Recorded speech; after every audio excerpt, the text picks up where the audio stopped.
अस्सलाम वालेकुम। अमरीकी ईवान नुमाइंदगान में एक करारदाद आई है जिसका लुबे-लुबाब यह है कि पाकिस्तान में 8 फरवरी को जो इंतखाबात हुए वो ना साफ़ थे ना शफ़ाफ थे और उसकी आज़ादाना तहकीकात होनी चाहिए। ओवरवेलमिंग मेजॉरिटी जो है 368 उन्होंने इसके करारदाद के हक़ में वोट किया।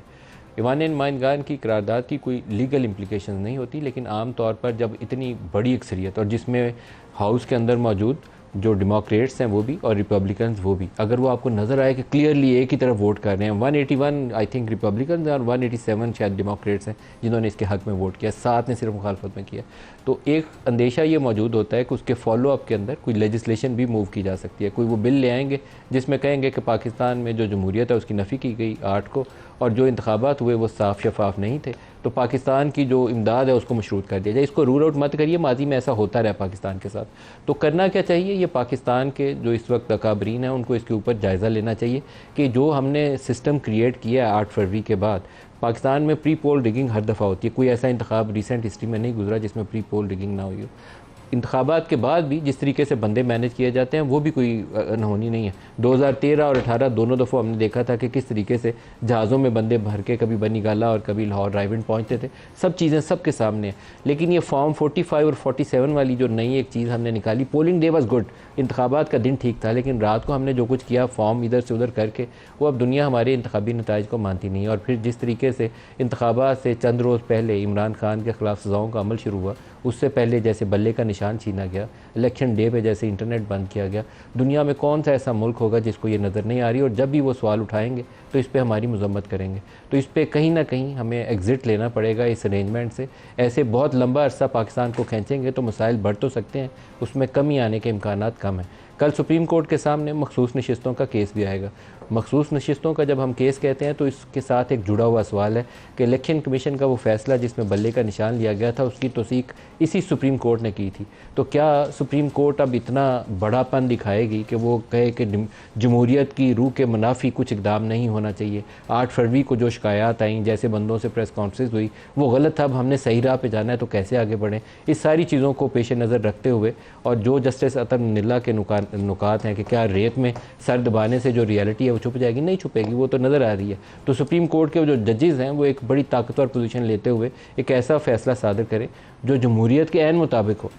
मैं ये नहीं कह रहा कि किसी ख्वाहिशात के ऐन मुताबिक हो, जमहूरियत के ऐन मुताबिक हो, तो वो फ़ैसला जो है वो आम तौर पर फिर शायद सियासत को मौजूदा सूरत हाल में बरकरार ना रख सके। पाकिस्तान में फिर पूरा एक पैराडाइम शिफ्ट आएगी इस मौजूदा अरेंजमेंट के अंदर। क्या दिन लाएंगे वो मालूम नहीं है अभी कि वो क्या रुख इख्तियार करेगी सियासत।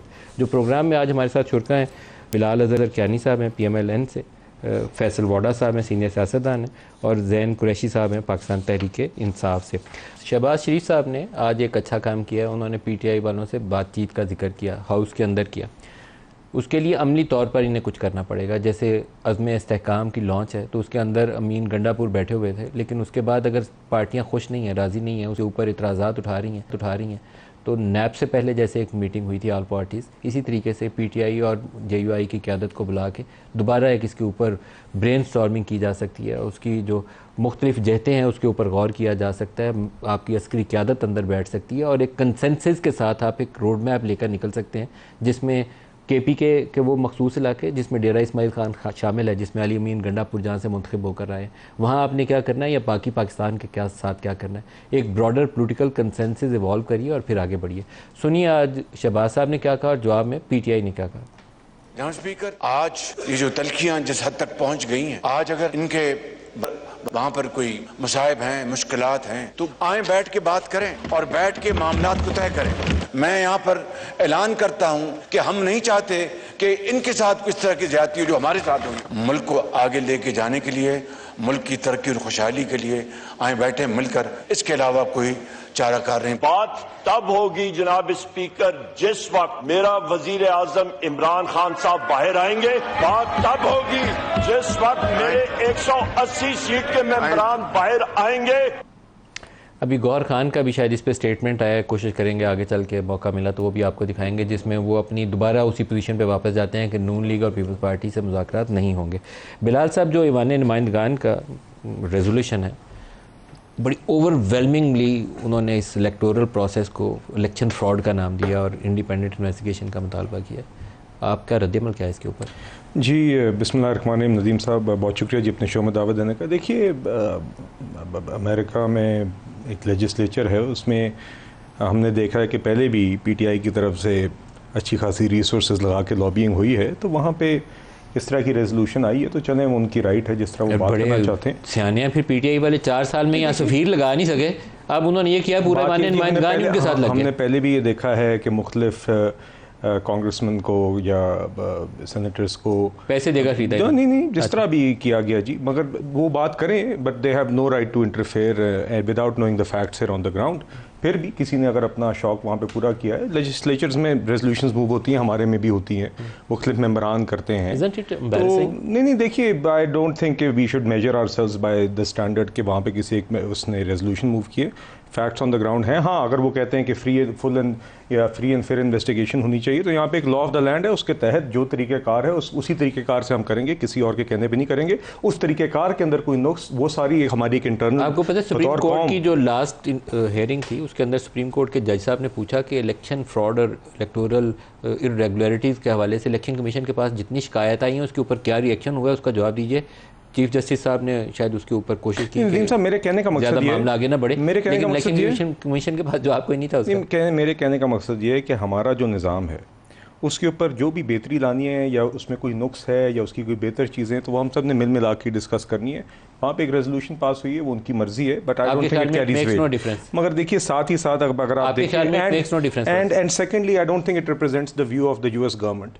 यूएस गवर्नमेंट में आज भी हाउस ऑफ रिप्रेजेंटेटिव्स में डेमोक्रेट्स और रिपब्लिकन दोनों आपके खिलाफ वोट कह रहे हैं, आप कह रहे हैं यूएस गवर्नमेंट का, मगर आज देखिए ना, आज यूएस गवर्नमेंट का व्यू भी वैसे यही है। नहीं, spokes person of the state department से आज सवाल किया गया अज़्म इस्तेहकाम के बारे में, तो अज़्म इस्तेहकाम को साइड पे रखें ना जी, आप उसको क्यों चाहते हैं कि वो 8 फरवरी को अज़्म इस्तेहकाम लग जाए? हुकूमत यूएस की गवर्नमेंट की तरफ से मेरे इल्म में नहीं है कि कोई ऐसी अभी तक इन इलेक्शंस के ऊपर बार वहाँ पे कोशिश ये हुई है, but there has been no statement from the US government. आप इस हाउस ऑफ रिप्रेजेंटेटिव्स के जो रेजोल्यूशन है इसको आप कैसे देखते हैं? कोई है इंप्लीकेशन इसकी? मिट्टी डालने वाला काम? बहुत शुक्रिया नदीम मलिक साहब। देखिए नदीम मलिक साहब, ये है डायरेक्ट इंटरफेरेंस हमारे इश्यूज़ के अंदर, जो हमें एक्सेप्टेबल ही नहीं है। क्योंकि हमने कभी नहीं कहा कि आपने बाइडन के साथ क्या किया और आपने ट्रंप के साथ क्या किया, और वो ये दोनों पार्टियां भी अपने आप को एक दूसरे के ऊपर वही इल्ज़ाम लगाती जो हमारी डेमोक्रेटिक पार्टीज़ लगाती हैं। तो हम जब उनके काम में इंटरफेयर नहीं करते तो वो वहाँ से बैठ के हमें काम पे इंटरफेयर ना करना चाहिए, ना हमें एक्सेप्ट करना चाहिए, राइटली और wrongly. They have no right, no business at all. हमारा लॉ ऑफ द लैंड है, इसके अंदर जो भी होना है 47 होना है, 45 होना है, नहीं होना है, वो हमारा राइट है। हमारे पास अपनी अदालतें हैं, हमारे पास अपना सिस्टम है, हमारे पास अपनी गवर्नमेंट है, हमारे पास अपनी ऑपोजिशन है, हम सब लेजिस्लेटर्स बैठे हुए हैं, हमारा बाप ना कोई बने, ठीक है। वो और बात है हम कमज़ोर मुल्क हैं, थर्ड वर्ल्ड कंट्री के अंदर आते हैं, बट इसका ये मतलब नहीं है कि कोई हम पे टर्म्स करें। यही इंटरफेरेंस की बात इमरान खान साहब ने भी की थी। तो अगर मैं आज इस जाविये के अंदर देखूं और इसके ऊपर डिबेट करूं तो मैंने उस जाविये में क्यों ना देखूं? फिर तो मुझे लगता है वो भी इंटरफेरेंस हुई थी। तो who are they to dictate terms here only towards Pakistan? Number 1। Number 2 ये कि ठीक है, एक लेजिस्लेटर्स का एक बहुत बड़ा नंबर है, 368 is a big number, but at the same time इसकी कोई लीगल इंडिपेंडेंस तो है ही नहीं इसके ऊपर, पाकिस्तान के ऊपर। क्या कर सकते हैं वो? हम आज बैठ के बोल दें आपका रीड इलेक्शन है, आपकी डेमोक्रेसी बोगस है, आपकी डेमोक्रेसी में फ्रॉड हुआ है, मतलब ये तो बातें करने वाली भी नहीं है। आई थिंक इतने सेंसिबल सीजन लोग वहाँ बैठे हुए हैं, उसको फ्रॉड कह रहे हैं, सबको कह रहे हैं, तो वो तो आप हमारे मुल्क की बेइज्जती कर रहे हैं। सर जब हम जाएंगे ना कर्जा लेने, तो उन्हें और कुछ नहीं करने की ज़रूरत है। उसके अंदर वो हाउस ऑफ रिप्रेजेंटेटिव्स एक और नई रेजोल्यूशन लाएगा, वो यूएस गवर्नमेंट से डिमांड करेगा कि आप अपना जो वोट है वहाँ पाकिस्तान के हक में। और नदीम भाई, मैं इसको एक और पहलू से भी देखता हूँ, जो प्रीवियस हिस्ट्री रही है। ऐसा तो नहीं कि कोई डिमांड्स हमसे करवानी है पूरी, ये प्रेशर टैक्टिक्स किया जाए। सर कौन सी डिमांड करनी है? अज़्म इस्तेहकाम तो हमने पहले ऐलान कर दिया, जिसको बड़ी दिली ख्वाहिश थी उनकी कम करें, वो तो हमने पहले कर दिया। मेरे साथ मेरी बात सुना, आज भी मैं कमेटी को चेयर कर रहा था, सबसे बड़ा इशू हमारा सिक्योरिटी का है। ये कंटिन्यूएशन ऑपरेशंस की हो रही है। मैं आता हूँ इस पर, अज़म पे आता हूँ मैं, पहले ये जैन से भी पूछ लें। ये बताइए जी, माननीय नुमाइंदगान वेले हैं बिल्कुल रद्दी की टोकरी में फेंक दें इसको 368 को, या उसकी कोई अहमियत है? मलिक साहब, सबसे पहले तो आपका शुक्रिया, आपने प्रोग्राम में दावत दी। सर देखें, पहली बात तो ये, हमने तो कभी अमेरिका को माई बाप नहीं माना। ये तो मतलब है जो कहते थे कि जी अमेरिका नाराज़ हो जाएगा, अमेरिका की जो है ना को हमने किसी तरीके से नाराज़ नहीं करना, वो इसका जवाब देंगे। ये कोई भी नहीं कह रहा कि अमेरिका जो है उसकी रेजोल्यूशन हमारे पे बाइंडिंग है, या अमेरिका जो है वहाँ से वफद भेज के यहाँ पे हमारा प्रोब शुरू कर दे, ये हम नहीं कह रहे। हुकूमतें बनती हैं मॉरल अथॉरिटी के ऊपर, और जो गैरतमंद हुकूमत होती है ना, उसके लिए इतना ही काफ़ी होता है। आपके लिए फैफन की रिपोर्ट आई, पतन की रिपोर्ट आई, पिल्डेट की रिपोर्ट आई, यूरोपियन ऑब्जर्वर्स आए, सब ने ये बात की, आपने रफा दफा कर दिया। जो हाउस ऑफ रिप्रेजेंटेटिव्स की आज बात हो रही है ना, मैं बिलाल मेरा भाई है, लेकिन मुझे बड़ी ताजुब हुआ इसकी बात पे कि जी पीटीआई ने लॉबी किया तो हाउस ऑफ रिप्रेजेंटेटिव्स में 368 to 7 वोट आए हैं, मतलब है नेयर यूनानिमस आए हैं ना, 7 वोट इधर और 350 दोनों जमातों ने वोट डाला जी, बराबर नंबर है, 180 प्लस दोनों का नंबर तो है। सर यूनानिमस ही हो गया ना, Unanimous ही हो 7 गया। बंदे निकाल कर पूरा हाउस उनका इकट्ठा हो गया। तो या तो मैं तो फिर पीटीआई के लॉबियस्ट को सलाम ही पेश कर सकता हूँ और कुछ नहीं कर सकता कि वो इतने इफेक्टिव रहे। पर क्या पता फिर वो कल को इंशाल्लाह इमरान खान को भी बाहर निकलवा लेंगे अगर इतनी इफेक्टिव है वो। तो सर ऐसी बात नहीं है, एक जमहूरी मुल्क है, इंडिपेंडेंट मुल्क है, उसकी अपनी राय है। इससे जो सवाल आपको पूछना चाहिए, जो इससे भी बड़ा सवाल है, वो ये है कि पाकिस्तान तहरीक इंसाफ के ऊपर हमेशा एतराज़ लगाया गया, साइफर के अंदर एतराज़ लगाया गया। डोनाल्ड लू जो कि एक मिड टेयर का ब्यूरोक्रेट है अमेरिकन फॉरेन ऑफिस के अंदर, उसकी बात पे हमने वावेला मचा दिया कि उसको नाराज कर देंगे, वो बुरा मना जाएगा। और हाउस ऑफ रिप्रेजेंटेटिव्स जो लोअर हाउस है उनका, जो उनकी कौमी असेंबली है बेसिकली, वो यक मुख्त यक लख्त होकर एक बात करिए, उसके ऊपर आप काम नहीं। आपके ख्याल में हाउस ऑफ रिप्रेजेंटेटिव जो है उसने सही बात की? सर बिल्कुल सही बात, प्रो डेमोक्रेसी बात की, प्रो डेमोक्रेसी बात की फिर है। आपने जो डोनाल्ड लू के ऊपर, और सर एक सेकंड मेरी डोनाल्ड लू की let me just Asad complete। मजीद से मुलाकात के ऊपर जो आपने वावेला मचाया था कि उन्होंने आपकी हुकूमत ओवरथ्रो कर दी है, तो फिर वो हुकूमत ओवरथ्रो की थी अमरीकियों ने कि नहीं की थी? हमने क्या किया था सर? आपने इल्ज़ाम लगाया था कि पीटीआई की हुकूमत गिरा दी, यहाँ बैठे हुए मीर जाफर ने अमरीकी माँ के ऊपर, यही हम तो ये कहते हैं कि अमेरिकनों ने बाकायदा बंदे सिग्नलिंग की थी पाकिस्तान में, वो जो खत भेजा था इमरान खान नहीं, आप तो कहा था ये जो बंदे सिंध हाउस में इकट्ठे हुए हैं, ये बंदे भी खरीदे हैं उन्होंने। तो सर आप ये अमरीकियों ने देखें ना, बंदे खरीदे। सर आप ये देखें कि अगर अमरीकी सफारत खाना हमारे मेंबरान कौमी और सूबाई असेंबली को मिल रहा हो, उनका कोई तुक नहीं बनता मिलने का, और फिर यकदम से मुल्क के अंदर एक अदम एतमाद की तहरीक नहीं, assumption नहीं, और मिलते वो सारों से हैं, लेकिन क्या मिलके उन्होंने ऐसे नहीं मिलते, मिलके क्या उन्होंने ये कहा कि आप इमरान खान के खिलाफ वोट करें? हम डिप्लोमेटिक कोर के साथ हम भी उठते बैठते हैं, हम मिलते हैं ना जी, आप लेकिन ऐसे नहीं होता कि आप जत्थों में जो है मेंबर्स को मिल रहे क्या हो। अमेरिका ने आपकी हुकूमत गिराई कि नहीं गिराई? सुने अमेरिका ने आपकी जवाब, मलिक साहब जवाब तो देने थे ना। जत्थों में आप बंदों को मिल रहे हो, ऑटोमेटिकली एक नो कॉन्फिडेंस की तहरीक चल रही हो और वो कामयाब भी हो जाती हो, तो दो दमा अमेरिका ने आपकी हुकूमत गिराई कि नहीं गिराई? सर मुझे अपनी बात पहले कंप्लीट करने देना, मेरे मुंह में अल्फाज ना डालें। मैं तो सवाल पूछ रहा हूं, कहते नहीं गिराई। मेरे सवाल का आप जवाब देना। आप पूछे। आपने हमारे से इतना वावेला मचाया कि इनकी वजह से पाकिस्तान की फॉरेन पॉलिसी की धज्जियां उड़ गई, पाकिस्तान के साथ अमेरिका के ताल्लुकात खराब हो गए। आज ख्वाजा आसिफ ने जो स्टेटमेंट दी है, ख्वाजा आसिफ साहब ने बड़ा अच्छा बयान दिया था। क्या अच्छा बयान दिया? उसमें बुराई डिफेंस क्या? मिनिस्टर ऑफ पाकिस्तान, मेरे लिए तो अच्छा बयान He है। is not the foreign minister ना, he is the defense minister. Sir, he's still a cabinet minister. He's still the parliamentary leader of PMLN. He is still a senior आप member ये of बताएं कि parliament. America ने आपकी मेरे हुकूमत सवाल- गिराई कि नहीं सर गिराई? मुझे सवाल करने की इजाजत है? मुझे भी तो जवाब दे दें। तो पहले मुझे तो सवाल करने मैं देना। प्रोग्राम मॉडरेट कर रहा हूं, मुझे तो जवाब दे दें। मुझे आपने मुझे मौका दिया बात करने का, मुझे बात तो पूरी करने दें। मुझे ये बताएं कि कहा जाता था कि पीटीआई ने पाकिस्तान, इमरान खान ने आईएमएफ को खत लिख दिया, इमरान खान के लिखे हुए खत की वजह से जो है ताल्लुकात खराब हो जाएंगे। लेकिन आज ख्वाजा आसिफ ने जो स्टेटमेंट दी है, क्या उससे ताल्लुकात नहीं खराब होंगे? अमेरिका ने आपकी ख्वाजा हुकूमत आसिफ गिराई कि कह नहीं रहा है- गिराई? होगी बात ना आपकी, अमेरिका ने आपकी हुकूमत गिराई कि नहीं गिराई? सर हमारी हुकूमत गिरी है। अमेरिका हमारी ने गिराई कि हुकूमत- नहीं गिराई? मेरे से क्या पूछ रहे हैं अमेरिका ने गिराई या नहीं गिराई? आपको नहीं पता? मैं आपसे ये कह रहा वाडा हूं साहब, कि वी कैन ये भाग रहे हैं अपनी position से। इनका इनका इल्जाम था उसमें एक्सटर्नल अमेरिका ने इनकी हुकूमत गिराई। इनका इल्जाम था वो सिंध हाउस में जो बंदे 35 इकट्ठे हुए हैं, वो अमेरिका ने, बरतानिया ने, पता नहीं किस किस ने खरीदे। अब ये उसे भाग रहे हैं। नहीं, आप ये डिनाई करें कि सिंध हाउस में बंदे इकट्ठे हुए? आप बंदे ये deny इकट्ठे हुए, कर रहे मैंने हैं तो कि उनके vote of no इंटरव्यूज किए थे। confidence हाँ तो फिर वो आपके लिए कैसे इकट्ठे हुए थे बताएंगे? जब नून लीग की हुकूमत गिराई गई थी, किसने इकट्ठे किए थे? अमेरिका ने इकट्ठे किए थे। आपको पता होगा, मैं तो आपको सिर्फ ये कह रहा हूँ, नहीं पता आपको? मैं तो आपको ये कह रहा हूँ वाडा कि साहब, हम सेफली अस्यूम वाडा कर साहब, सकते हैं। बंदे ये कहते थे अमेरिका ने हुकूमत गिराई, डोनाल्ड लू का बयान आया, अमेरिकी साजिश, यही कहानी थी ना। बाकी साइफर के ऊपर तो तो सर जो फिर ड्रामा इसको भी हुआ, तो मान ले। अब कौन सी चीज सही कहानी माने?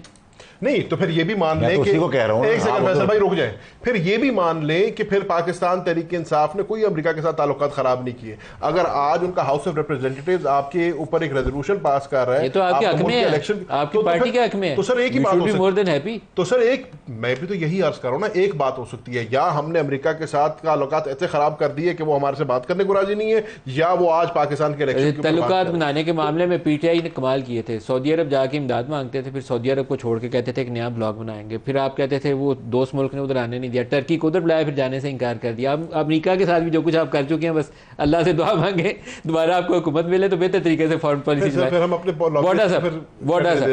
और सर अमेरिका ने इनकी हुकूमत गिराई, किसने गिराई? उस वक्त तो आप भी पीटीआई में थे, कुछ रोशनी डाली। जैन साहब ने तो आज इंकारी हो गए। देखिए नदीम मलिक साहब, मैं वही तो कह रहा हूँ कि उस वक्त का बयानिया मान लें या इस वक्त का बयानिया मान लें, या दोनों झूठे थे या दोनों सही थे, यही पॉसिबिलिटी है ना। मैं तो सिर्फ ये कह रहा हूँ कि सर अगर हम थोड़े से भी खुद मुख्तार हैं, थोड़े से भी अगर, तो सर ये हमारा पर्सनल मामला है, हमारा प्राइवेट मामला है, हमारे मुल्क का मामला है। हमें इसको कम्प्लीटली इसके ऊपर मजम्मत करनी चाहिए कि दे कांट ब्लेम रिगार्डलेस कि उनका कोई फैक्ट्स हैं, कोई फैक्ट्स हैं। हम कैसे यहाँ से बैठ के अमेरिका की उमंगे क्या है कौम सर की? इतना खराब इलेक्शन होना तो दुनिया का कोई मुल्क नहीं मानता। सर मान लिया मैंने आपकी आपके बात। जो यूरोपियन यूनियन के ऑब्जर्वर्स आप बुलाते हैं ना, वो आप इसलिए बुलाते हैं कि वो देख के दुनिया को रिपोर्ट दें कि हमारा इलेक्टोरल प्रोसेस ठीक है। मलिक साहब यही हुआ था जब वो हमारा सिस्टम 18 में बैठा था, तब भी ऐसी स्टेटमेंट्स आई थी हमारे लिए भी आई थी ये स्टेटमेंट। हम तो हर दफा करते हैं, लेकिन इस दफा 45 और 47 वाली हमने नई साइंस जो इजाद की है ना, ये बस माशाल्लाह। देखिए मेरी बात सुन सर, आपको पहले दिन कहा था सर, आपको रिक्वेस्ट की थी, आप मेरे सीनियर हैं, आपको कहा था छोले खाएं, फ्रेंच फ्राइज खाएं, एंजॉय करें 47 के अंदर। आप क्यों इस चीज को लेकर बैठे हैं? लगा हुआ है ना जी, वो जहांगीरी साहब के पास, वो फैसला आएगा तो पता चलेगा। सर अभी तो उस पर स्टे, अभी तो स्टे के ऊपर स्टे कोई है। स्टे शे क्या है, वो फैसला ही आना है, जल्दी आ जाएगा। ठीक है सर, 3-4 अगर आपको मिले। बिलाल साहब आपके पास अब वे फॉरवर्ड क्या है सर? दुनिया में जहाँ जाएंगे वहाँ से वो पूछा करेंगे, जो भी जमहूरियत पसंद लोग हैं वो आपसे सवाल पूछा करेंगे कि आपका इलेक्शन बड़ा ख़राब था। नहीं देखिए बात ये नदीम साहब, हमारे ये इंटरनल मामला आते हैं। अब वरना तो आप अमेरिका के ऊपर भी, फिर हम 2016 में भी रशियन इंटरफेरेंस की बात हुई थी अमेरिकन प्रेसिडेंशियल इलेक्शंस में, तो उन्होंने तहकीकात की थी FBI हमारे ट्रम्प के खिलाफ। सर कहने का मकसद ये, फिर हम भी यहाँ से डॉक्यूमेंट्स, फिर हम भी रेजोल्यूशंस यहाँ से पास करना शुरू कर दें। देखिए बात ये, उनके ऑब्जर्वर्स थे, उन्होंने अपनी एक बात कर दी, हो गई। I don't think it carries more importance than that. More important than that is हमारा अपना इंटरनल निज़ाम, हमारी इंटरनल कर रहे हैं इस चीज़ को। आपको ये गोइंग फॉरवर्ड अभी जाना है IMF और वर्ल्ड बैंक के बोर्ड के ऊपर, जहां उनका वेट बहुत ज़्यादा 17-18% उनके पास वोटिंग शेयर्स है। देखिए IMF के साथ तो एक डिस्कशन आपने देखा है कि चल भी रही है, प्रोग्राम भी यकीनन, क्योंकि IMF प्रोग्राम के हम डिस्कशंस में थे, बजट भी अब तकरीबन फाइनल हो गया है। फ्राइडे को इंशाल्लाह we are expecting that the finance bill will pass and that will lay the foundation कि हमारा IMF के साथ प्रोग्राम फाइनलाइज हो। तो I think that's separate. But बहरहाल देखिए ओवरऑल बात यह है, आज प्राइम मिनिस्टर साहब ने जो प्राइम मिनिस्टर साहब ने बातचीत की दावत दी है, बहुत सारे तनाज़ात को तय करने के लिए एक फोरम हो सकता है। मैं उस बात को इसी के साथ जोड़ना चाहता था। देखिए ओवरऑल चाहे वो अज़्म इस्तेहकाम हो, चाहे वो हमारे मुआशी मसाइल हों, चाहे वो हमारे स्ट्रक्चरल रिफॉर्म्स हों, चाहे वो हमारा इलेक्टोरल निज़ाम हो, इन सब चीज़ों के ऊपर बातचीत का फोरम पार्लियामान है। और जो सियासी जमातें हैं जिनकी रिप्रेजेंटेशन है अवाम में, उन्होंने ही मिलकर ये फैसला करना है और आपस में बात करनी है।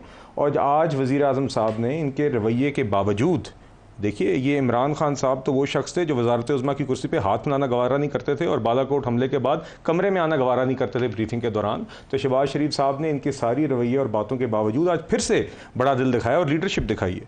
जो बात उन्होंने आज की है वो करके, तो मैं उम्मीद करता हूँ कि आज अब इस मौके का फ़ायदा उठाते हुए एक कंस्ट्रक्टिव तरीके से, ज़िम्मेदाराना तरीके से ये आगे ये भी हाथ बढ़ाएंगे और चीज़ों को आगे आवाम को भी हम दिखा सकेंगे कि पॉलिटिकल लीडरशिप और पॉलिटिकल जमातें मामलात को आगे लेके चल सकती हैं। बताइए। अच्छा सर, पिछली बात पे आखिरी बात करने पर चलते हैं। जहाँ तक तो अमेरिका के रेजोल्यूशन की बात है ना, हम उसको इससे ज़्यादा कोई अहमियत नहीं देते जितनी उनकी रेजोल्यूशन है।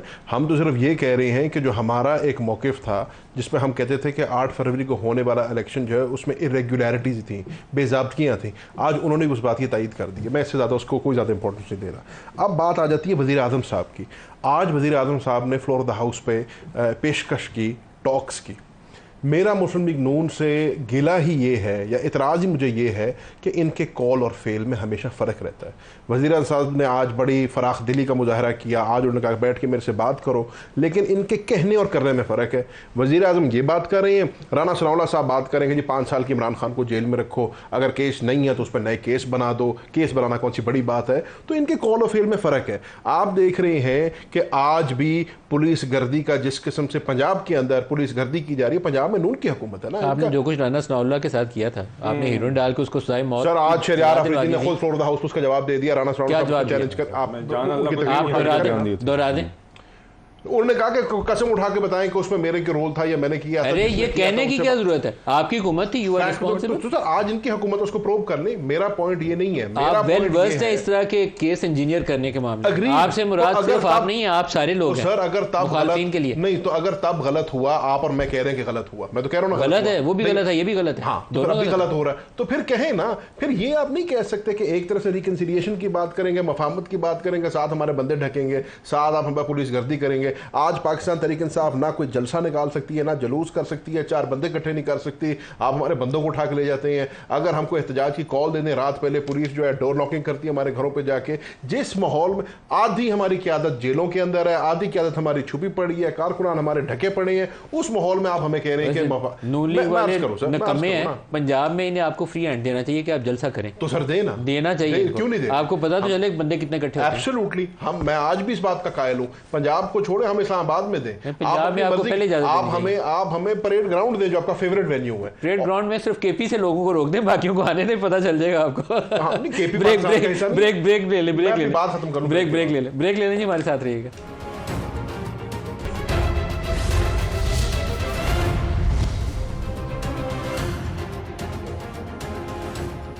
प्रोग्राम में दोबारा खुशामदीद कहते हैं। शहबाज शरीफ साहब ने अपोजिशन को या पीटीआई को कहना चाहिए बातचीत की दावत दी है, और बातचीत का अगला स्टेप ये होना चाहिए कि इन दोनों जमातों की जो टॉप टीयर है वो बैठे और पाकिस्तान के जो बड़े मसाइल हैं कम से कम उसके ऊपर, जहाँ पर इनकी अपनी सियासत है वो तो साइड पर रखते, पाकिस्तान वाले इशूज़ के ऊपर इत्तफाक़ राय बनाएं और आगे लेकर चलें। जैन आपकी बात अधूरी रह गई थी, कंटिन्यू। मैं सर ये अर्ज़ कर रहा था कि वज़ीर आज़म साहब ने जो पेशकश की है ना, तो उस पर पाकिस्तान तहरीक इंसाफ का मौक़िफ़ डे 1 से ये रहा है कि हम एक जमहूरी जमात हैं, हम जमहूरी फोर्सेस से बात करने को तैयार हैं। हमारे उसमें 2 मुतालबात हैं। एक मुतालबा हमारा है कि 8 फरवरी को होने वाला जो इलेक्शन है उस पर कमीशन बनाएं, ताकि पता तो चले ना कि कहानी ये 45-47 वाली कहानी को किसी से तो चढ़ाएं। तो यार आपस में बैठे, आप बैठेंगे तो बात हो जाएगी, बिल्कुल होनी चाहिए, आप बैठे तो सही।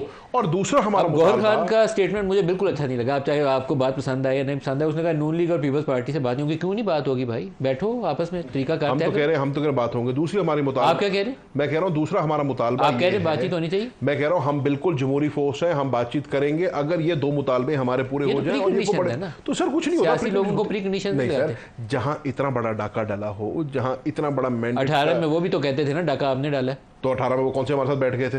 फैक्ट ऑफ द मैटर, आपने तो जेलों में डाल दिया था सारों को। तो सर अब हम कौन से कोई हवाई में बैठे हैं, हम कौन से कोई बहामास में बैठे हैं, हम भी जेलों में बैठे हैं, हम कहाँ बैठे हैं? आपने तो तरीकाकार फिर वही भुगतना है ना जो आपने बनाया था। अर्ज ये है, अगर आप सीरियस हैं इस कहानी को आगे चलाने में, एक हमने 8 फरवरी की बात की, एक हमने 9 मई की बात की है। आज साल से ऊपर हो गया 9 मई का, आपने ट्रायल भी शुरू कर दी है, लेकिन आप कोई एविडेंस सामने नहीं ला रहे। हम ये भी सर, आखिरी बात, हम ये भी कहते हैं अगर किसी बंदे ने 9 मई के साने में वो मुलविस है, आप उसके खिलाफ सबूत लेके आए, आप उसको चार्ज करें। लेकिन जो आपने पूरी तरीके इंसाफ को जेलों में बंद कर दिया, क़यादत को भी, कारकुनान को भी, नौजवानों को भी, ख़वातीन को भी, इनको बाहर निकालें। चलो ये काम कर दें। वज़ीर आज़म पाकिस्तान ने अपनी पहली तकरीर के अंदर कहा था कि अगर 9 मई के केसेस के अंदर कोई बंदा गलत उसको जेलों में डाला हुआ है, उनको बाहर निकालना चाहिए। ये CBM हमें दे दें, हम बात करने को, कोई तो कहानी कहीं तो चलाए, आई थिंक तो ये तो कर देना। शहबाज शरीफ साहब को जो खवातीन है खासतौर पर PTI की, उन सारों को इस मुकदमा से बाहर रहा कर देना चाहिए। मुकदमा चलें लेकिन उनको मैं कहूंगा डॉक्टर यास्मीन है वो आपकी, वो अगर वो ऐसे करेंगे, हमजा है, अगर वो ऐसे करेंगे तो फिर मैं कहूंगा कि वज़ीर आज़म संजीदा है। जब तक वो ये नहीं कहेंगे, मैं कहूंगा कि उनके कॉल और फेस में तज़ाद। वज़ीर आज़म आपसे किसी से पूछ के आपको जवाब दे सकते हैं, इसका खुद नहीं जवाब, वो उनका काम है, हमारा।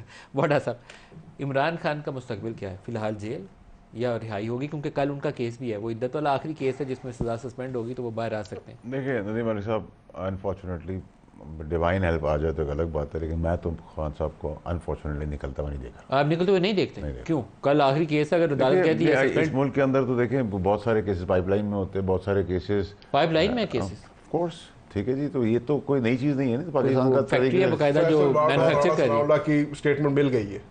नहीं, मैं तो आपको बता रहा हूँ, मैं तो देखें मेरी तो दो राय नहीं है। देखिए मैं नदीम साहब फैक्चुअल बात करूँगा। अगर आप मुझे कहें कि कोई डिवाइन हेल्प हो जाए तो अलग चीज़ है। कानूनी तौर पे यहाँ क्या होता है, जब पॉलिटिकल टर्मोइल होता है तो एक के बाद एक केसेस होते हैं, कुछ सामने सरफेस पे होते हैं, कुछ नहीं होते। तो जो नहीं है वो सरफेस पे आ जाएंगे। केसेस तो भी बहुत सारे लंबे चौड़े केसेस हैं, ठीक है, चाहे वो सबसे निकल जाएँ या सब में फंस जाएँ। लेकिन अगर आप मुझसे फैक्चुअल बात करेंगे, दो टोक बात करेंगे, तो मैं आपको ये कहूँगा कि मैं नहीं देख रहा हूँ उनको निकलता हुआ अभी फिलहाल। तो फिर तो इसका मतलब है तनाज़ा ऐसे ही चलेगा। ऐसी पाकिस्तान जब पहले भी तक चला है। इमरान खान जेल में रहेगा देखिए ये जब तक पीटीआई इसी तरह नदीम एहतजाज भाई साहब करती देखिए, रहेगी, नदीम मसला भाई साहब नहीं देखिए, होगा। मैंने 14 साल 14.5 साल इस पार्टी में, हमारी जब सियासी परवरिश तो इस पार्टी के अंदर हमें बहुत कुछ अच्छा भी देखने को मिला, हमने बहुत कुछ अच्छा भी सीखा, लेकिन जैन की मौजूदगी का फ़ायदा उठाते हुए मैं ये ज़रूर कहूँगा कि ये ज़ाती नफ़रत की जंग नहीं है। मैं इनसे नफ़रत नहीं कर सकता, मैं इनसे इख्तलाफ कर सकता हूँ। ये मैंने रियलाइज़ किया जब मैं पार्टी से निकल गया। ठीक है जी, मैं तो आज भी किसी भी पार्टी का हिस्सा नहीं हूँ। जैन है मेरी प्रीवियस पार्टी का बंदा है, आज प्रेजेंट पार्टी के अंदर है अपनी। मैं इससे इख्तलाफ कर सकता हूँ, 100 दफ़ा इख्तलाफ कर सकता हूँ, लेकिन मैं इसका दुश्मन नहीं बन सकता। मैं जानी दुश्मन किस चीज़ का बना हुआ हूँ। सियासत में इख्तिलाफ राय होते हैं, आप बातचीत करते हैं, उस हमने रास्ते सियासत को गुंडागर्दी, गालम गलोच, दुश्मनी, और अभी मैं बताऊँ सेनेट के अंदर भी होता क्या है, ये जितने पॉलिटिकल टेयर्स अभी कर रहे हैं जैन को छोड़कर, मेजॉरिटी जो है कॉम्प्रोमाइज्ड है।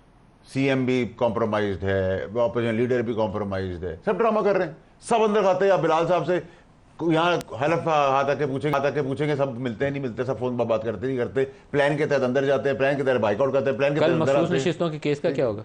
देखिए जी, वैसे तो कोर्ट का केस है, आप ज़्यादा बात नहीं कर सकते, एहतियात अब करने की जरूरत है, हम एनालिसिस पूछेंगे। उस पर तो आपने माफ़ी कर ली है ना, आज ताज़ी तो माफ़ी हुई है। ताज़ा माफ़ी देखिए है। मुझे तो उस पर कोई वो नहीं है, मैं तो पहले दिन से ही कह रहा जजों था। से मेरी दरखास्त है, मैं अपील आपके बिहाफ पे कर रहा हूँ कि वाडा साहब को कल माफ़ कर दें। देखिए हमें तो उन्होंने बड़ा अच्छा सजा नहीं रास्ता देनी दिखाया, हमारी तंबी भी की, हमें कुरान शरीफ और सुन्ना आपकी और माफ़ी फिर- कबूल करने की मैं दरखास्त मैं भी आपके वो साथ सर अल्लाह के ऊपर है। एनीवेज, मखसूस नशिस्तों का क्या होगा? देखिए जी, मुझे तो मैं बहुत क्लैरिटी से नजर आया, आर्टिकल 51 सेज के इनको मायूसी होगी। इनको मायूसी होगी तो किसको मिल जाएगी? इनको मिल जाएंगे। मैं तो जितनी बात कर सकता हूँ उतनी बात कर सकता हूँ। क्यों जी, क्या होगा सीटों का? कल आपको तो नहीं मिलनी चाहिए, कोई हक नहीं है आपका। नहीं, देखिए बात ये नदीम साहब, एक जमात है, पीटीआई इस इलेक्शन में नहीं थी, आज़ाद लोग थे, एक ऐसी जमात ज्वाइन की जिसने पीटीआई इंतखाबात में क्यों नहीं थी? नहीं चले वो एक अलग that's not the case in this particular court. देखिए that's a different case. अगर आप वो उस पे बात करते हैं अगर तो उस उसको केस के ऊपर नजर बंद नजरें बंद करके देखेंगे। मेरी गुजारिश है उस पर है जाएं, ये पहले जाएं, फिर इंट्रा पार्टी के इलेक्शन की बुनियाद के ऊपर वो अगर बहाल कराते हैं उधर से, ये वो उसकी अपील पड़ी हुई है। At the moment there is a party जो उन्होंने जान आंखें खोल के ज्वाइन की, जिसको उनको पता था कि आगे मखसूस नशिस्तों के लिए इनकी राइट नहीं होगी, कोई लिस्ट जमा नहीं हुई, आगे कोई रास्ता नहीं होगा, उसके बावजूद उन्होंने ज्वाइन की। ना सिर्फ ये, इस जमात के आइन के अंदर बाकायदा लिखा हुआ है कि non Muslims can not be a member of this party. Sir अगर माइनॉरिटीज की हद तक, सर अगर सुप्रीम कोर्ट ये कहती है कि अभी वो हमारे सामने केस नहीं है पार्टी साइन वाला और हम सिर्फ इसी का फैसला करेंगे, तो ये अनफेयर होगा, क्योंकि सुप्रीम कोर्ट ने जब वो इंडोर्स किया उसके ऊपर मोहर लगाई, उसके नतीजे में पीटीआई इलेक्शन। मगर हाउ कैन यू से दिस? देखिए वो केस, भाई क्यों नहीं कह उस सकते? केस की अपील खुले, अगर वो आई थिंक जाते हैं पीटीआई ने फ्रीक बनने की दरखास्त कर दी है ना, इसके कर दी है ना, दरखास्त दायर होगी। लेकिन सर हमने आज कर दी है, आई थिंक कल हो जाएगी। सर इसमें मैं अर्ज करूं, ये आर्ग्यूमेंट जो आज बिलाल दे रहे हैं ना, ये रिडंडेंट हो गई है। ये रिडंडेंट क्यों हो गई है? कल चीफ जस्टिस ऑफ पाकिस्तान ने साहिबजादा हामिद रजा साहब के कागजात इलेक्शन कमीशन से मंगवाए। उन्होंने कहा ये तो फैसला कर, ये जो बात करें ना इन्होंने, आपने ऐसी जमात ज्वाइन कर ली जिसका पार्लियामान में वजूद ही नहीं था, उसमें क्लियरली लिखा है कि साहिबजादा हामिद रजा साहब ने एसआईसी की टिकट के ऊपर कागजात जमा कराए, तो एसआईसी का वजूद बन गया। अब मेरी नज़र में, ऑब्वियसली सब्जेक्टिव चीज़ है, इस पर ज़्यादा बात हो नहीं सकती, बट मेरी नज़र में ये केस कल ख़त्म हो गया था जब इस्टेब्लिश हो गया कि हामिद रजा ने एसआईसी को रिप्रेजेंट किया, उसके पेपर्स पर नॉमिनेशन फाइल किए और हामिद रजा एमएनए बन गए। तो हामिद रजा एसआईसी के एमएनए थे और हम सारों ने एसआईसी ज्वाइन। लेकिन ये इतना सादा नहीं है। अभी उन्होंने पीटीआई से भी वो टिकट्स की लिस्ट मांगी हुई है कि आपने मखसूस नशिस्तों के लिए जमा करवाई थी या नहीं करवाई थी, तो वो आपको वो भी देनी है, वो भी सर अगर रिकॉर्ड पे है तो। अगर नहीं जमा करवाई हुई तो फिर एक वो भी मेरा ख्याल है पीटीआई नजरियाती की पहले जमा कराई, नजरियाती, वो इनका मामला नहीं चला। दूसरी बात ये है कि अगर ये हामिद रजा भाई आपको घेर रहे थे, आप अपने आप को इसमें इतना सादा ना समझिए, आप घेर रहे थे इनको कि हमने बल्ला छीनना है। नहीं, वो गेंद बल्ला लाया, आपने कहा ये भी नहीं, बल्लेबाज भी नहीं चलेगा। बड़े बड़े कानूनदानों की जमात है, अली जफर साहब से लेके पत्नी कितने, सब ने इनकी फ्रंट रो में सारे कानूनदान बैठे होते हैं, लतीफ खोसा साहब है, तो गौर खान साहब है, पता नहीं कौन कौन है, आंखें खोल के इन्होंने, मतलब कि मुझ जैसे एक लेमन को भी आइन की एक शिक के साथ आप 2 इलेक्शन एक्ट की शिकें पढ़ लें तो आपको नजर आता है कि आगे नहीं होगा। तो ये आंखें खोल के इसमें गए, इन्होंने कहा कल देखेंगे, अब कल देख रहे हैं। देखिए दूसरी बात यह है कि अगर हामिद रजा साहब अली इनकी आर्गूमेंट मान भी लें तो द फैक्ट रिमेन्स कि इन्होंने जो इलेक्शन से कबल SIC ने जो रिजर्व सीट्स के लिए लिस्ट्स जमा कराई थी वो नहीं कराई, और उसके बाद आपको सिर्फ तभी हक है इजाफी नाम देने का इलेक्शंस के बाद अगर आपकी पहली लिस्ट एग्जॉस्ट हो गई हो। जब लिस्ट ही जमा नहीं हुई भी तो एग्जॉस्ट भी नहीं होगी। तो ये तो एक सादा सी इलेक्शन एक्ट। और सर इसका प्रेसिडेंट मौजूद है, बाप ने भी लिस्ट जमा नहीं कराई थी लेकिन उनको सीटें मिली थी। तो अगर एक जमात के लिए रूल हो सकता बाप ने की थी ना, हाँ, तो बाप के साथ थोड़ी आप बहस कर सकते हैं। बात वही आ गई, ये इन्होंने बात मुका बात दिया, वही आ गई, बात मुका दिया इन्होंने कहा बाप के साथ तो सारा कुछ हो सकता है, वैसे नहीं हो सकता। बाप के साथ थोड़ी आप मुकाबला कर सकते हैं, बाप तो बाप होता है। तो बाप अभी किसके साथ है? बाप बाप होता है हमेशा। है किसके साथ? हाँ, बब्बा जिसके साथ है उनके सारी औलाद को खड़ा होना चाहिए, वरना आग कर देंगे, बेदखल कर देंगे आप। देखें जजों का फैसला इस वक्त मुख्तलिफ भी हो सकता है। सर 75 साल से ये सिनेमा बंद होगा तो हम पाकिस्तान में कुछ बेटे बगावत कर जाते हैं। हाँ, जो बेटे बगावत कर जाते हैं उनका हाल भी आपने अंजाम भी देखा है सर। ठीक है, but anyway fact of the matter ये सब जुडिस मामला है और कल इस पे फैसला आना है। हम जितनी मुहतात गुफ्तगू करें उतनी बेहतर है। हमने सारी गुफ्तगू वैसे कर दी है लेकिन हम मुहतात हो जाते हैं टेक्निकली। मैंने तो डिस्क्लेमर दे दी है नीचे भाई। आप भी डिस्क्लेमर दे दें क्योंकि आपकी डबल डिस्क्लेमर, आपकी परसों पेशी है, ट्रिपल डिस्क्लेमर। अच्छा, इमरान का इद्दत वाला केस भी है। आई होप कि उसको डिसमिस कर दिया जाए, उसके ऊपर बेहूदगी काफी हो गई है। वो एक बहुत ही घटिया केस, बेहूदगी है। I am glad you said that. और इन्होंने खैर पहले भी बात की है सर, वो केसों का कोई केस है वो उसको डिसमिस कर देना चाहिए, बिल्कुल करना चाहिए ताकि उसके ऊपर मजीद इसमें कोई दो राय नहीं है। और ये बिलाल कियानी भी आपको कहेगा अगर दिल का हाल पूछेंगे कि वो कोई केस नहीं है, उसको डिसमिस होना चाहिए। क्यों बिलाल साहब क्या ही दें मामला जरा फ्रेम डालें, करीब करके डालें, इनको नजर भी ऐसा। बिल्कुल देखिए मामला कोर्ट में, तो let's see what happens. Naturally जी देखिए इस तरह के मामला बेहुदा सा केस है, इसको ऊपर फेंका जाए, इस तरह की चीज ठीक नहीं है। देखिए मुझे तो I don't know the exact facts of the case. I will say this much कि इस तरह के मामला जब इस तरह आते हैं सामने तो नो वन लाइक्स दिस। इसी तरह जिस तरह जब आप बातें सुनते थे कि जब हमारी जमात और हमारी मरियम नवाज़ साहिबा ख़ास तौर पे जब वो कैद में थी तो जब बातें पता चलती थी कि रात को 12 बजे उनके नैब में उनके कमरे में घुसा जाता था या उनके सेल से कोई रिकॉर्डिंग्स करने की कोई अफवाहें आती थी, इस तरह की बातें जब आती हैं या इस तरह के मामला जब आते हैं तो आई don't think it's ever pleasant. तो बहरहाल जी मामला कोर्ट में है, जिस तरह के कुरैशी साहब कह रहे थे कि सब्जुडिस मामला है तो इसलिए इस पे मोहतात रहना चाहिए। तो मैं भी इसमें थोड़ी सियासी लड़ाइयों में इस हद तक नहीं गिरना चाहिए कि घर की जो औरतें हैं किसी की, उनको आप इस जी नहीं वो मैं इसको आपको कहने से गुरेज नहीं करना चाहिए, कहना चाहिए गंदा। नहीं मैंने आपसे ओवरऑल नदीम साहब एक बात की कि इस तरह के मामला तो ओवरऑल हम नहीं चाहते इस तरह की बातें हों, या जिस तरह के कभी कभी अब हम रिसेंट वाक़यात कौमी असम्बली के फ्लोर पे भी हुए हैं, ये सब चीज़ें जहाँ से भी हों। I think we don't want कि अब सियासत अब उस जगह पे आ रही है जहाँ पे हम में से कोई भी नहीं चाहता तो आए। तो I hope we can all collectively restore politics. अच्छा ज़ैन, आप उनके फाइनेंस वाले मामला भी बड़े अरसा देखते रहे, बिलाल भी देखते रहे। बजट पास होने वाला है, इसके साथ जुड़ी हुई चीज़ IMF है। अगर IMF ऑन बोर्ड आ जाती है तो शहबाज हुकूमत को एक ब्रीथिंग स्पेस मिल सकती है, बड़ा स्टेप होगा। बजट पास हो गया और IMF ऑन बोर्ड आ जाए तो अगर IMF ऑन बोर्ड आ जाती है का कल तो फैसला वज़ीर आज़म ने कर दिया।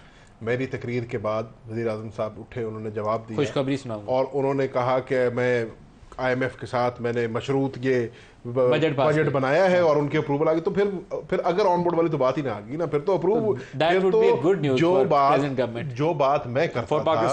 जो बात मैं करता था कि ये अवाम दोस्त बजट नहीं, ये IMF नवाज बजट है, तो वो IMF नवाज देगी, फिर इसमें कौन सी बड़ी बात है। लेकिन दैट IMF प्रोग्राम हमारी लाइफ लाइन है जी और वो आज उसका थ्रू होना इस वक्त बहुत जरूरी है ताकि हम मैंने तो ये किसी दिन नहीं कहा कि IMF प्रोग्राम की हमें जरूरत नहीं है।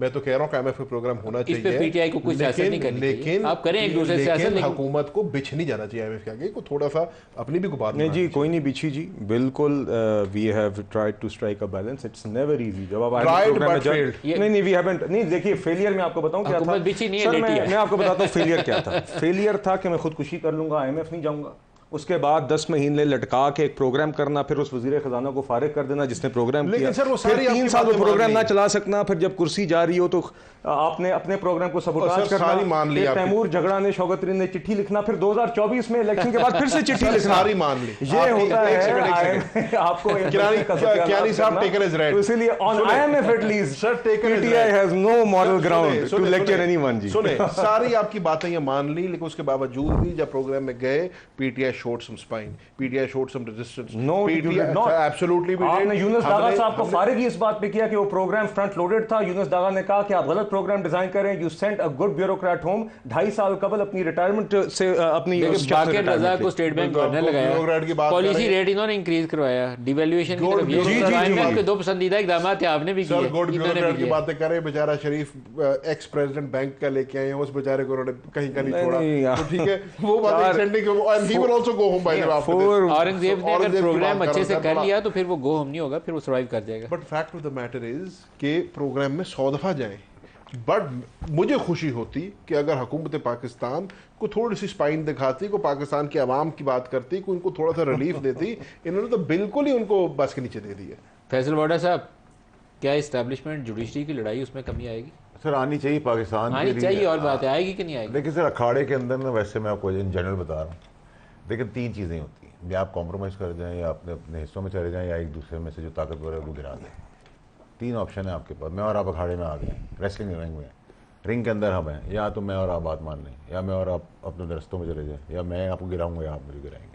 ये गिराने वाली स्टेज ज्यादा तीन चॉइसेस आपके होती ये हैं गिराने वाली जनरली। मैं तो कुलियन कोर्स है सर इस वक्त। देखिए ये टकराव वाला रास्ता है। पाकिस्तान और पाकिस्तानियों के लिए बहुत ज़्यादा प्रॉब्लमेटिक चीज़ होगी, इससे हटना चाहिए, अगले बचना चाहिए। 3-4 दिनों में ये फैसले आने हैं, ज्यादा लंबी बात तो है नहीं है, तो ये 3-4 दिन ही तय कर देंगे कि ये कुलियन कोर्स है या कुछ और है। आई बिलीव कि इट्स अ कुलियन कोर्स अल्लाह ना करे सर, बहुत क़यामत खेज चीज़ होगी फिर। है ये, मतलब आप इसको कैसे अवॉइड कर सकते हैं? आपको नजर आ रहा है चलें जी, फिर देख कुछ लेंगे। मैन्युफैक्चर्ड केसेस जो हैं वो जब ठुस होंगे तो उसका कुछ किसी को तो खमियाजा भुगतना होगा। पता नहीं ना सर, जो आप जिसको ठुस कह रहे हैं वो कहीं फटना पड़े, ये भी तो हो सकता ये है। भी हो सकता है। बिलाल सर, मैं नदीम साहब इतना कहूँगा जी कि all of us collectively, all pillars of the state, judiciary, आपकी executive, everyone has a parliament, everyone has a role, कि हम सब मिल मिला के अब इस चीज़ को, ये जो एक मुस्तकिल अब एक स्टेट बन गई है, इसको हम ठंडा करें और सैनिटी शुड प्रिवेल, वरना ये चीज़ें, इसमें किसी का फ़ायदा नहीं होगा, सबका नुकसान होगा जी। तो अगर ये इसलिए इस्लामाबाद की 3 सीटों का फैसला आ गया ना चंद दिनों में,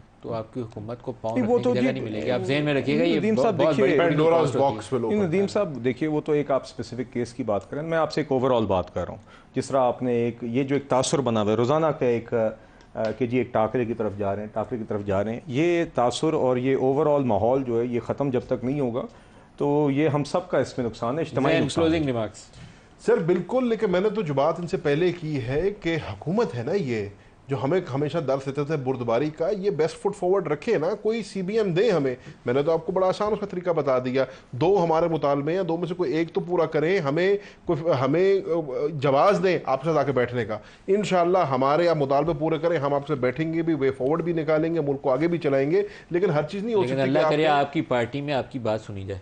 सर इंशाल्लाह वहाँ सुनी जिस तरह जाएगी। के बयान गौर ने दिया ना, इस तरह का बयान नहीं देना सर चाहिए। इंशाल्लाह सुनी जाएगी, लेकिन अगर आप वाकई ही संजीदा हैं, जैसे मैंने पहले अर्ज की, अगर वजीर आजम की बात को मैं फेस वैल्यू पे लूं तो वजीर आजम मुझे कोई उसके अंदर कोई बिलाल साहब actionable अपने चीज मीडिया को करके कहिए दे। इनकी खवातीन को तो रिहा कर नहीं दें। देखिए, बात कुछ ये- तो करना चाहिए वज़ीर आज़म पॉजिटिव साहब ने, वो आपको तो भी। एक मामला कोर्ट में, देखिए खवातीन को तो रिहा कर दूसरी सकते बात हैं ये ना। दूसरी बात ये जी, उमर अयूब साहब जब खड़े हुए वज़ीर आज़म की स्पीच के बाद, तो मैं भी, जैन साहब can correct me if I am wrong, उन्होंने एक ही मुतालबा किया, खान को बाहर निकालो। देखिए बात वो फिर से एक इंडिविजुअल की, खान साहब की ज़ात पे आ गई है। ये कौमी मसाइल का इशू है, सर वो यूं अपना ना करें, केस कोर्ट में यूं ना लड़े। करें। आपकी भी पूरी जमात कहती थी मुझे क्यों निकाला, नहीं, मुझे नहीं, क्यों नहीं, निकाला, मुझसे मगर दूसरी बात देखिए, कोई नहीं करती हमने थी। फैक्ट ये है, पार्लियामेंट में हर चीज में एंगेज किया। जब नवाज शरीफ साहब भी जेल में थे, जब शहबाज शरीफ साहब भी जेल में थे, हमने अपना किरदार अदा किया as an opposition at that time. Balakot का हमला हो या कोई भी और मामला हो, सर, हमने जिम्मेदारी से उस चीज को सेपरेट रखा वहां के मामला में। बिलाल अजहर, क्यानी साहब, फैसल वाडा साहब, जैन कुरैशी साहब, सबका शुक्रिया। आज के लिए इजाज़त दीजिए। अल्लाह हाफ़िज़।